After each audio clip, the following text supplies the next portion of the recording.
Gary, it's that time of the year to grab that hot cup of cocoa, some cookies, and sit down in front of the big screen and enjoy those wonderful holiday classics like Die Hard, Gremlins, and even First Blood. Well, today we can add yet another film to this growing list that we just can't miss during this season of joy, and one that I would believe not too many have heard of, and to be honest, they should. We, however, here at a Film By are going to correct that. So let's unwrap this wonderful gift and talk about a film by Jalmari Helander in his 2010 underrated film, Rare Exports.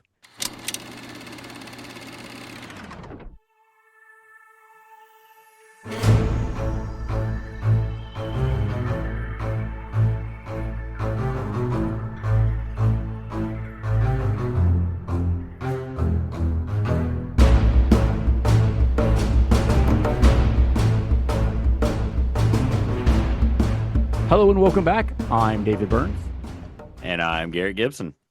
and this is a Film By podcast. Be ready to believe in Santa again in ways one never imagined. Garrett, thanks for joining me for this holiday treat. Absolutely. Would not miss it for the world, David. I've been wanting to discuss this very film for a long time, and I'm glad that we are finally unwrapping it for our listeners, and you're joining me along for this ride. I stumbled upon this street years ago, not knowing anything about it, anything. So I went into it completely blind. And let me tell you just how surprised I was, Garrett, because I didn't know what to expect. Oh no, freaking same. The first time I watched it, again, seems kind of like fever dreamish. Honestly, I'm not sure what's happening in this film. Yeah, I mean, I guess you could say this is kind of like a mixture between Gremlins, The Thing, and something else from Christmas, I guess. It's a little mixture of everything, right? It is. You get a little bit of everything. You get some of the comedy, you get a lot of the horror. I mean, and plus just some of the most serious moments and like horror that you can get are in this Mhm. film. But again, they keep that Gremlins lightheartedness to it. They do, absolutely. And that's what I like about Jalmari. He does have that dark sense of humor that he adds to his films. Yes, he does. So, and this one just, it's all over it. Well, let's talk a little bit about three facts, some trivia, and a quote from this director. He is a Finnish writer and film director. Jalmari has a fascination with action movies, especially James Bond films. He wanted to become an action director at the age of 11. Of course, who didn't want to become a director at age 11? Of But course. yeah, but in Finland, there's a lot of small population there and not a lot of resources. So his dream of wanting these large scale productions not really there for him, but he seems to be making that dream come true. Per an article I found, his films are characterized by a blend of action, dark comedy, and adventure, often featuring a distinctly Finnish sensibility. And the quote I found from him is kind of giving away of a film that we're probably going to discuss at the end of this one when we're talking about some films that we would recommend. He's got working on now is a prequel to Rambo. Um, Ooh. and the quote he says, of course, I'm motivated to make Stallone proud. It's a big deal for me to actually do a Rainbow film, and there's a lot of responsibility. Haylander says, so I'm just trying to do the best I can with it, and I hope that's enough. I got to tell you, I think he's really good at action, so I think it's in good hands. Yeah, two of his films that will be on my recommended list for Mhm. sure speak to his capabilities in action Mhm. films. Absolutely. Now I know which ones you're talking about, so we'll get to those at the end of this one for sure. Well, before we get any further, Garrett, why don't you let our listeners what this film is about? Alrighty. This film follows a young boy named Pieteri, I believe I'm pronouncing that correctly, and his friend Juuso think a secret mountain drilling project near the home in northern Finland has uncovered the tomb of Santa Claus. However, this is a monstrous, evil Santa, much unlike the cheery Saint Nick of legend. When Pieteri's father captures a feral old man in his wolf trap, the man may hold the key to why reindeer are being slaughtered and children are disappearing. Very good. Uh, it's a very unusual film, and we're probably going to keep saying that throughout this as we discuss the film. Your feverish dream is absolutely true for those who have not seen this, and you will understand what Garrett is talking about when you do watch this film. That's for sure. Well, before we really dig into the cast and crew, why don't we go ahead and take our first little break here, and then we come back. We'll talk about the cast, the crew, and we'll start talking more about the film. Sounds good. All right, we'll be right back. We are back here at a film by where Garrett and I are talking about Jalmari Helander's Rare Exports. So Garrett, the cast that we have here, it's not a very big cast, I might say. And for us Americans are not very well known when this movie came out. Now, some of them have gotten a little bit bigger names. Yes. And of course, the first one we're going to talk about is Jorma Tomella, who obviously we know two films that you and I are going to recommend is the main actor, main character in Oh, those two yeah. films, and does a tremendous job. Did you know he is the brother-in-law to Yalamari? I did not know that. No, sir. He is. And not only that, but Oni, who is Pieteri, is the Yeah. son of Yorma. No, Is the okay. nephew of Yalamari. I mean, this is a family event. I love that. Yes. See that explains why this is such a tight-knit film and why it works so well together. Yep, absolutely. And I believe his real brother, the Haylander brothers, they actually came up with this idea of this film. And we'll talk about that when we get to the production of it. But Yorma, who plays the father in this of a Pieteri, they don't really explain what happened to the mother, do they? It's just kind of she's not there. Yeah, it's kind of like a almost unspoken thing between the father and the son. They bring it up, but they never elaborate. Yeah. So I mean, you really don't need it because of the story, but you can definitely tell it's bothering the father really, really bad. I know there's a very touching scene between him and the son when they're sitting Yes. down to have, like the cookies and stuff like that, and then he's just holding back tears. Yes. And it's heartbreaking. It really is. But I thought that was a really good. And you going back to talking about that's a father and son in real life, you can see why their chemistry is really good. Yeah, to where I don't think you could replicate that Mm-mm. without someone like father and son. I mean, it would have to be essentially a Wyatt Russell, Kurt Russell comparatively. Yeah, as far as US actors, it would have to be something of that caliber to get that actual connection between father and son. It has to be real. So I think that's why they were able to capture so much gold between those two characters. Yeah, absolutely. And he plays a perfect father. And you can He tell does. that he's a guy who really is involved with making sure that, he has a good reputation and that they go out hunting for the reindeer and stuff like that, as you know, because they need to make money for their village and, and everybody that's around them. And then when they discover that that happens, I mean, it's like devastating. I mean, as a father, you would be too. So, even though you're trying to keep everything together for your son and trying to bring in the money, there's a lot of pressure on you. And you can see that in him in this throughout this film. There really is because he's got the debt piling up. I mean, he's not going to be able to feed his son here soon. And again, the scene where they're eating just the gingerbread cookies, and his son's Hmm. like, "Is this all we're having?" Yeah. It's all that they can have. There's Hmm. nothing because they haven't had essentially any livestock or anything of that nature. So it's really taking its toll on his father. And you can see that throughout the film. Yeah, and his father's a butcher. I'm taking it, correct? Yes. The scene with his son just going in backwards so he doesn't have to see anything was hysterical. I freaking love that scene. I do too, because I mean he knows what his father does, but he just doesn't want to see it. Like, no. No, I'm just gonna talk to you with my back, or I'm gonna close my eyes. Oh my Priceless, goodness. priceless.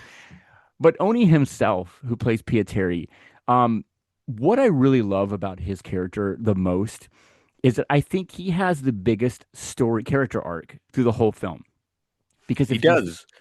if you think about it, he's this very innocent kid at the beginning, who has this with his friend Yuso, who his Yuso obviously is beyond the believing in Santa Claus and the magic and all that, but you can still see Pateri still has that, right? He does. And, he's trying to get his friend to believe that. And, the people up in the mountain, that's what they're digging for. But throughout the film, he goes from this innocent child to becoming one of the people who takes charge at that little age. And you see that at the end. You really do when he's telling I'm not even going to try and say his name, the Hmm. helicopter pilot, Yes. because yeah, I'm not going to butcher his name. But when he, yeah, obviously he has the little dialogue back and forth with him, and he's like, "Tell my father what I did here," and Hmm. it's like, oh my gosh, dude. That was so heartwarming. And you didn't know what was going to happen when you first see the film. No, You're like, not at oh all. no, he's like sacrificing him. He's becoming a hero here at He such an is. age.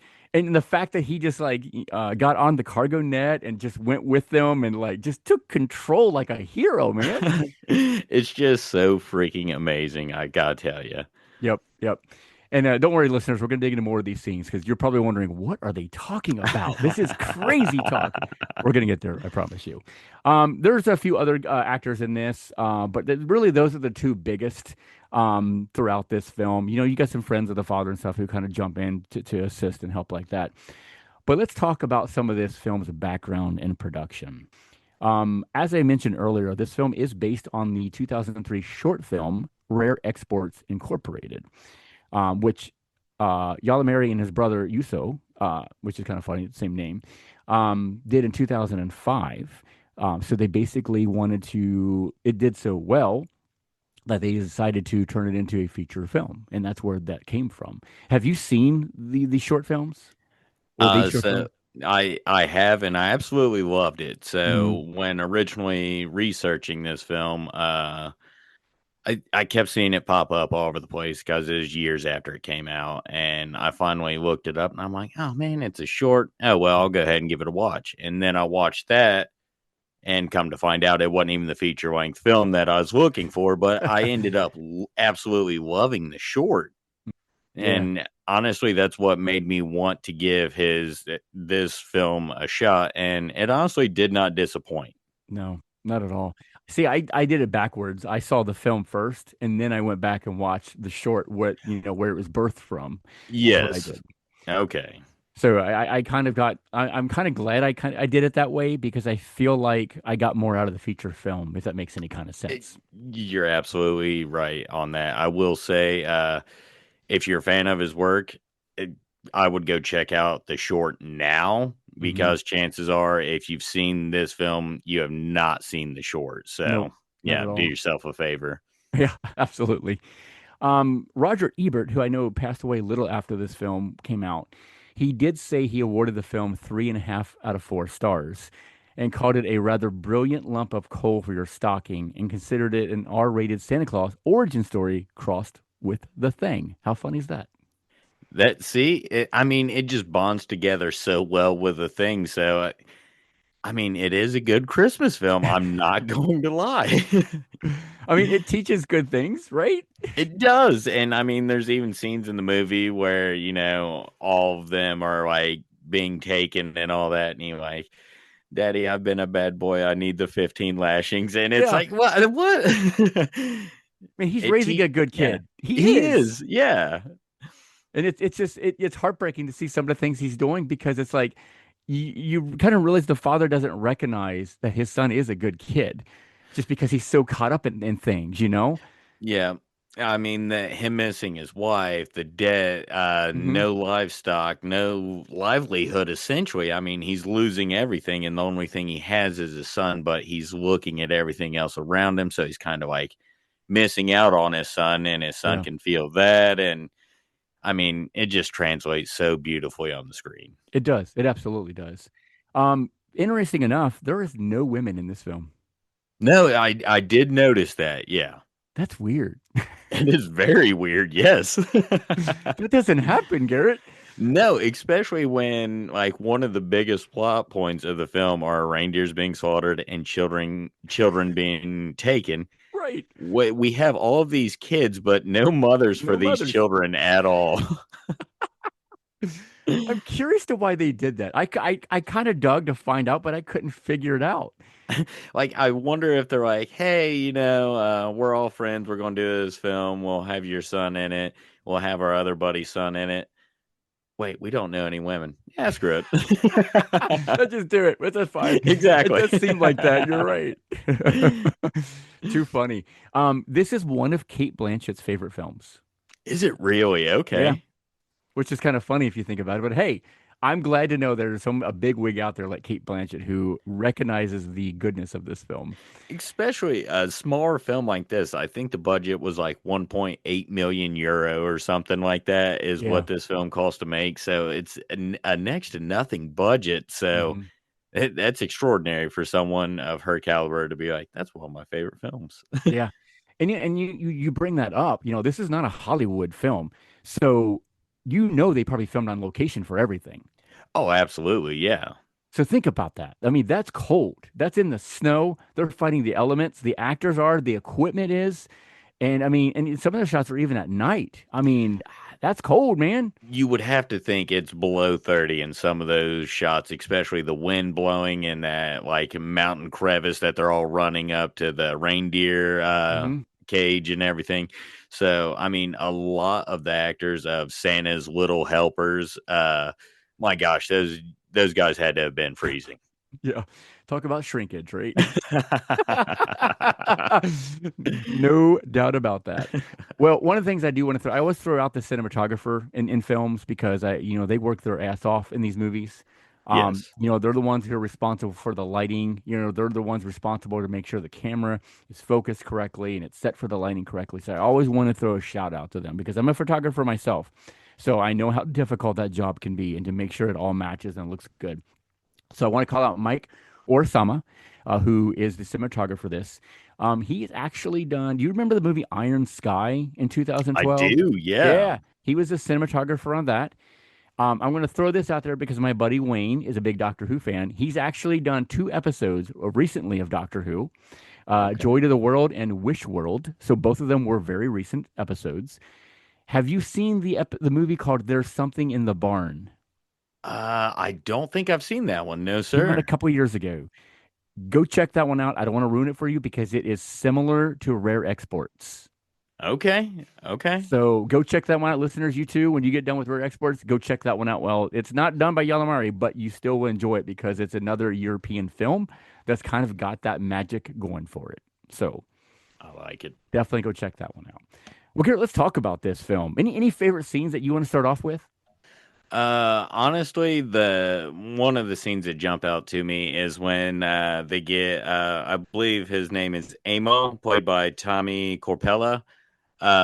When they all three get together and they've got the what they believe to be Santa and holding in there.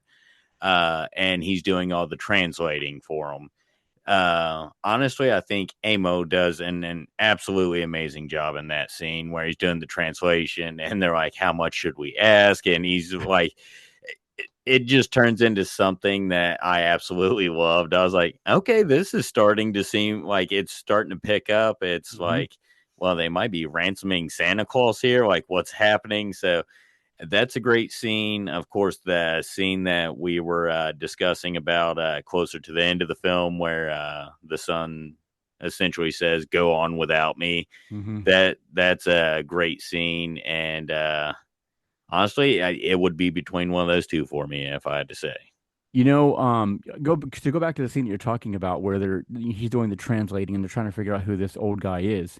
That is where it really started getting creepy It and is. getting frightening because you didn't know who this guy was, and I love how they led you to believe that was Santa Claus. Yes, I mean Love the that. red, yeah, it had the red suit and everything. So Yeah. you're sitting here like, okay, well, I mean, he keeps sniffing of the gingerbread anytime it's near. Yep. Anytime that Oni's around him, he starts like perking up. Yep. So it's like, okay, he likes cookies, he likes children. Maybe Santa's gone rabid or something. He's losing his mind. Who knows at this point in time of the film? Yep. So I'm kind of glad they kept that twist from you until a little bit later in the film, towards the end. They kept that twist for you, and I didn't expect it. I really didn't, until it happened. That's another great scene where he walks up to the cage and he's like, "Back away slowly." It's one of those almost like Jurassic Park or something. Like, Yeah. oh shoot, it's coming! Yep. Like what? Absolutely. And yeah, because I mean, there towards the end when I don't remember the guy's name, the guy who spoke English, who obviously was in charge of the digging and stuff on top of the mountain. Yep, that's Amo. Hey Mo. Yep, So yep. I love that scene where like he realized, oh, this is not who I came for. And that's like, you guys better behave, back away, put the guns down, those Yep. kind of things. And you're like, what the heck is going on? And of course, Pietari is in front of that big hangar that had the 24 on it, Yes, which was kind of a cool connection. that was. And then you start realizing, oh no, this is nuts, not Santa Claus. Oh crap. You just see them all storming out of the forest around. I'm like, oh shit. Yeah. Yeah. And listeners, if you've not seen this film, there's a lot of naked men, older men in this film. So just go ahead and prepare yourself. And they don't hide it at all. They don't hide it at all. So if you have a Santa Claus kink, maybe just don't even bother. Just fire right into this one. Never looked the other way, but okay, sure. Right? And that's why we go with the shrinkage part because it is cold, and hey, you know what happens to guys when they get cold. So there we go. We'll leave it at that. But no, I mean, there's a lot of really cool scenes in this. One of the things is the opening scene. Well, it's not really the opening scene, but it's the scene where Pietari is trying to realize what's going on, and he's going through the books, and you're getting the story that he's actually looking at and reading. You're getting like those drawings, which are very creepy drawings, Yes. that he's viewing, and you're getting like the credits, who's in the film and stuff like that. I love how they did that, how they incorporated the opening title sequence with all the people who are in it, but you're also getting to realize what the main character is realizing, that this is a very creepy Santa Claus story that we're about ready to unwrap. And I absolutely love how they scored that opening scene too. I mean, it just gives you chills watching through it. It kind of like hooks you from the start, that scene. It does. You realize that this is gonna be one of those magical Santa Claus stories, even though it's like demonic magic, but but you know what I mean. You're Yeah. in for that type of tale about Santa Claus, and the finished stories out there over there and stuff like that. They've got some really cool stories, and when you really dive into it, you get that dark magic stuff like this film is about. You do, yeah. I forget the name of the Western. Mads Mikkelsen did it a couple years ago, but it's another movie from Finland. But him and his brother are settling in the old West times. Jeffrey Dean Morgan's in it, Ava Green's in it. Absolutely amazing film. But yeah, it kind of has that feel to it. I mean, Hmm. there's a feel to a Finnish film that I don't believe too many other films can copy, honestly. Yeah. There's something about them that just has that magical imprint on them that you just cannot copy anywhere. Yeah. It's crazy, and this has it all over it, and you can clearly see. You're always told that you write what you know. Clearly, he wrote what he knows, and it shines and it shows in this film. This is a tale he probably grew up with, or something similar anyway, and he turned it into this film. Which is simply amazing once you think about it, because it probably does stem from some sort of like childhood fairy tale Yep. growing up in Finland that he had heard. And I mean, it translates so well. And again, I think a lot of that is due in part because of how close the director and his brother in law and his Hmm. son, I feel like that's how they're able to just play this off so well, because it's definitely an underrated film. It's a film you're going into where you're probably not expecting much. And then you end up absolutely loving this kind of batshit crazy film. Because it's exactly what it is, a batshit crazy film, It is. but a really good one. You will walk away from this halfway through the film when some of the things are really starting to unravel. You're gonna realize, what am I watching? And then when you get three-quarters of the way, so you're like, this is the craziest Christmas movie I think I've ever seen. And then when Yeah. you get finished with it, you're like, okay, this may be the craziest Christmas movie I've ever seen, but this is really cool. I'm like, this might be a on my Christmas watch list now. Like, hold up. Yeah. Another little scene that made me chuckle is when they're standing there on the runway and all that stuff.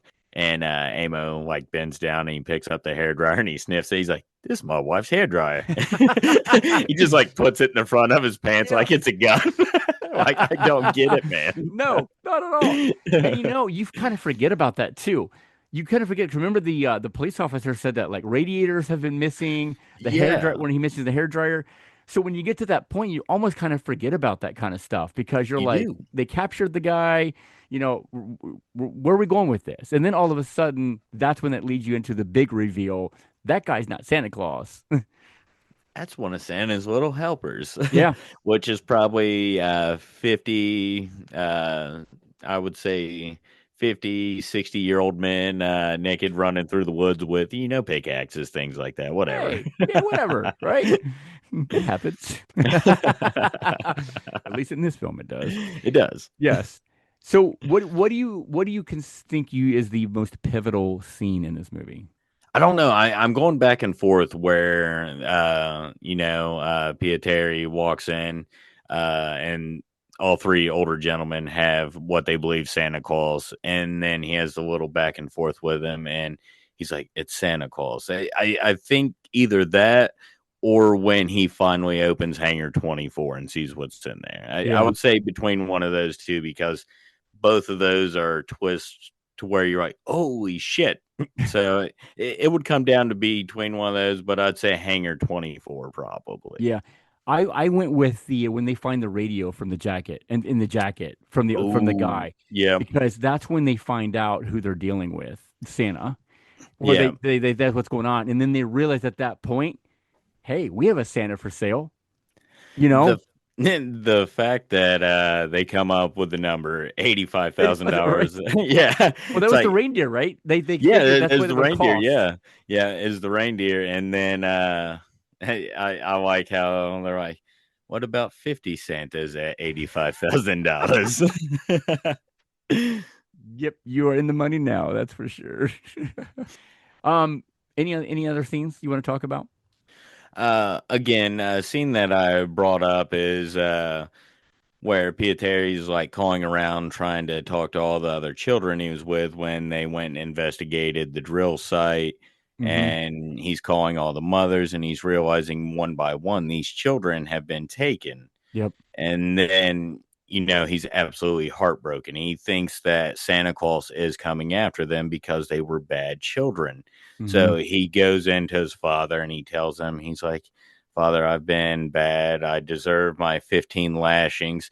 That's one of those scenes that just kind of sticks out to me because, like you said, it's proof that he is raising a great son to Yep. where he feels like, "Oh, I've done this terrible thing. This is why all these other children are missing.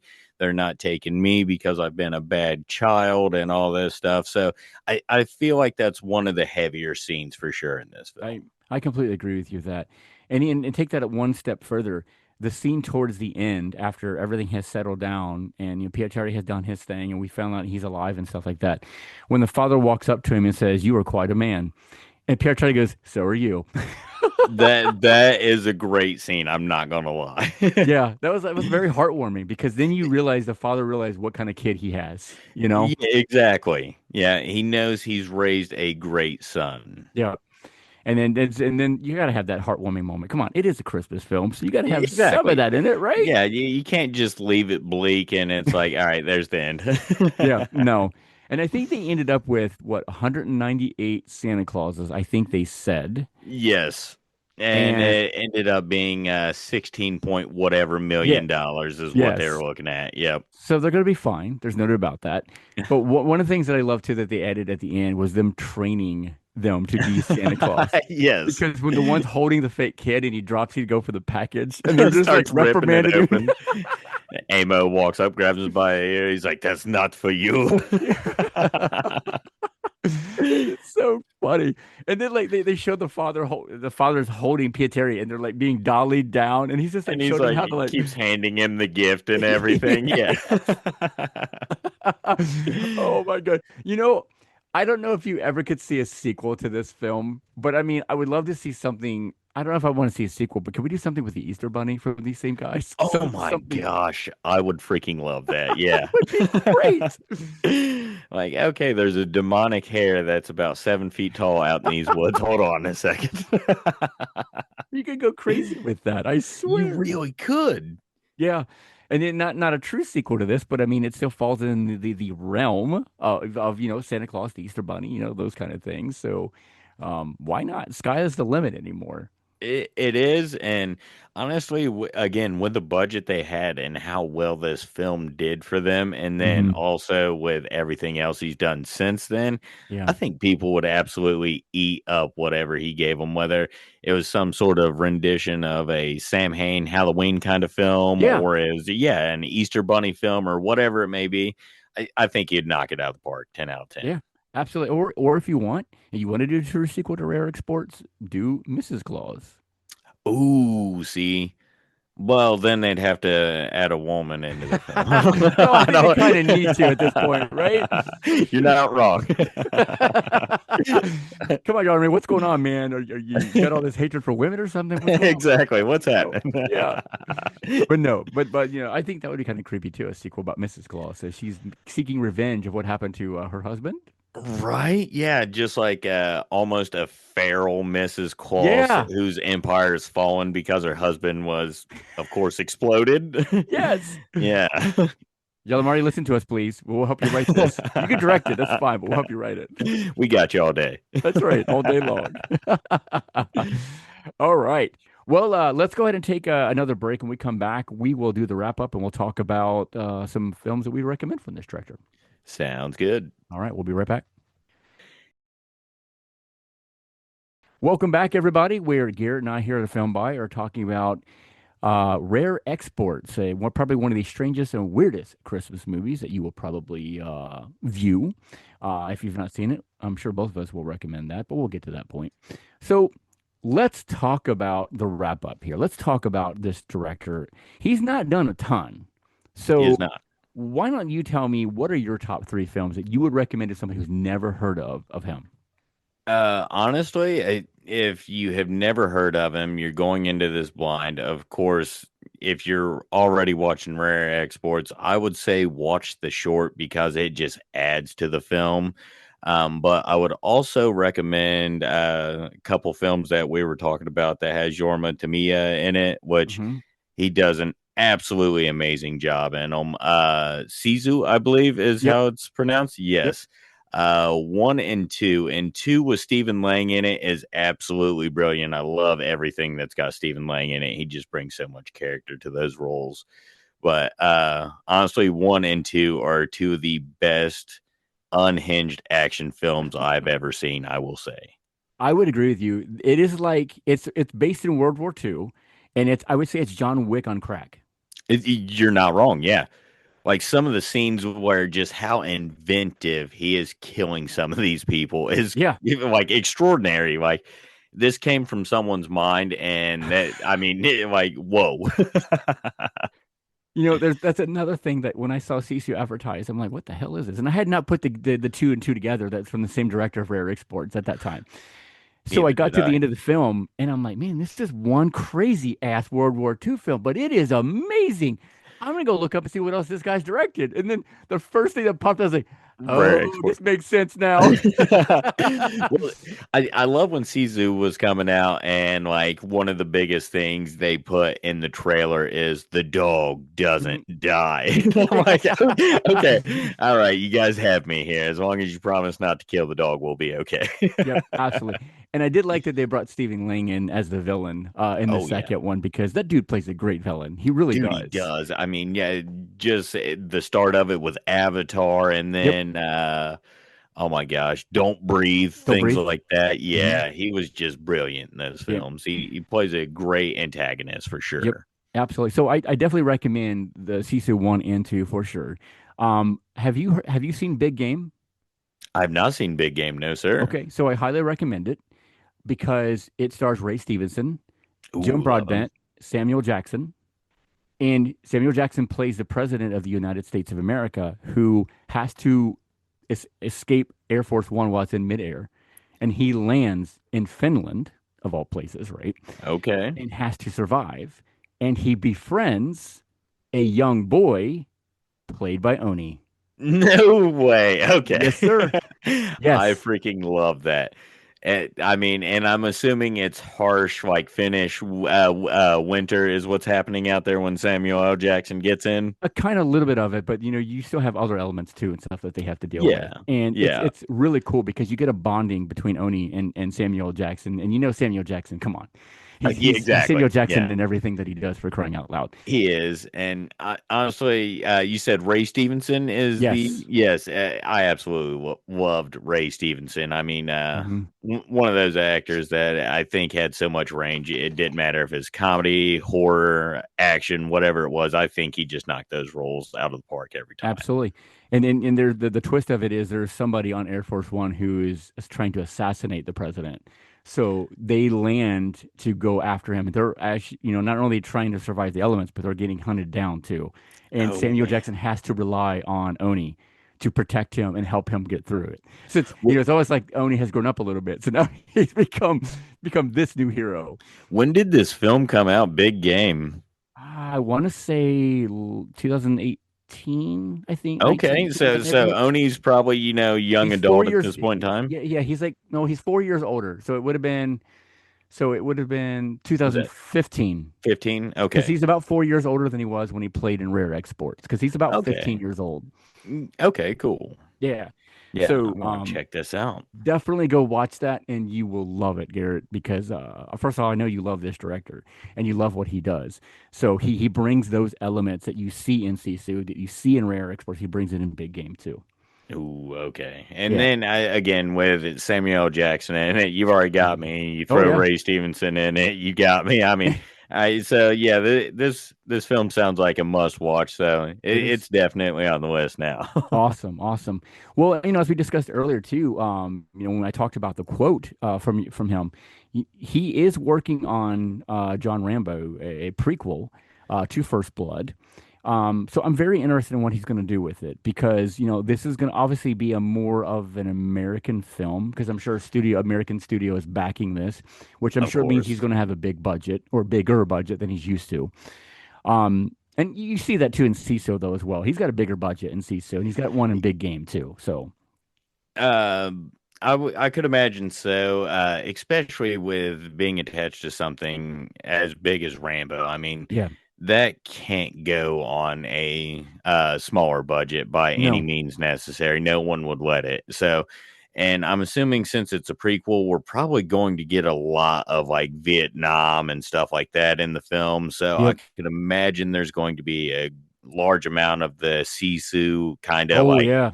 like gore murder in it. So yeah, I'm kind of excited for that. Well, I mean the gore that we saw later on in some of these Rambo stuff, and Yeah, you mix him in with this, I'm like, oh man, this is like a recipe that he's been waiting for a long time to like make. I'm wondering who they're going to get to play young Rambo. Like I'm curious about that. Yeah, I don't know, but I'm sure it's in good hands. Well, we Oh, know it's in good absolutely. hands Yes. now. Yeah. So I hope it doesn't fall through. You know how some of these things get going and then they lose steam. They really do. I mean, anytime they're like, "Hey, Lethal Weapon 5 just got greenlit," and it's like, no, Mm, it's not going to happen. It's fine, whatever. yep, yep, absolutely unfortunate. But hopefully we'll see that here in the near future. Yeah. Because this director just rocks and rolls. So Garrett, would you recommend seeing Rare Exports? I would recommend seeing Rare Exports, and I would also recommend adding it to your Christmas watch list every year if you get the chance. Because I feel like if you're watching Gremlins, this ties in so well with it. It's a great addition to kind of like other than all the male nudity that's in this film, it's a very like heartwarming like Christmas film with some comedy, some scary stuff. I think it just hits every nail on the head here. Absolutely, and I completely agree with you on that. I actually every year I do watch a double feature of Gremlins and Rare Exports. Ooh, nice. So Okay. yes, so I've not done Gremlins yet this year because of I'm holding that for Jeff. Him and I are going to watch it soon together. So I held off this year. This is for you, our producer Jeff. I held off Gremlins because you ruined my double feature this year, but that's okay. But yeah, I usually do these two back to back just because it just the vibe that's in them just feels the same. It does. Yeah, as soon as you said that, mixed along with the thing, I was like, oh shit. Okay, yeah, Yeah, now I'm picking up on that. yeah. You could almost do a triple feature if you really wanted to. Right? Yeah, absolutely. All right, listeners. So, what do you think of rare exports? Have you seen it? Did we get this one wrong? We didn't, I promise you. Let us know on social media on Facebook, Instagram, and X. You can check us out at www.afilmbypodcast.com for films and TV articles and our entire library streaming free. You can write to us at afilmbypodcast@gmail.com with your questions, comments, and concerns. We may just read your response on the show and send you some A Film By swag. We also want to let you know, go check us out on YouTube. We are now putting our podcast on there. So please go give us a like, subscribe. We would greatly appreciate that as well. Garrett, thank you so much for joining me, man. This has been a blast. I knew it would. When Jeff said that you and I were going to get together to do rare exports, I'm like, oh, yeah, this is This going to be is a going to be blast. fun. Yeah, and thank you for having me, David. I mean, this was absolutely an awesome time, and honestly, couldn't have done the show about rare exports with a better co-host. So I absolutely loved it. Awesome. Well, thank you so much, man. It's been good times. I'm anxious to go watch it again, to be honest with you. Right? Yeah, absolutely. All right, to you listeners, thank you so much for following us on social media and subscribing to our Patreon. We thank you.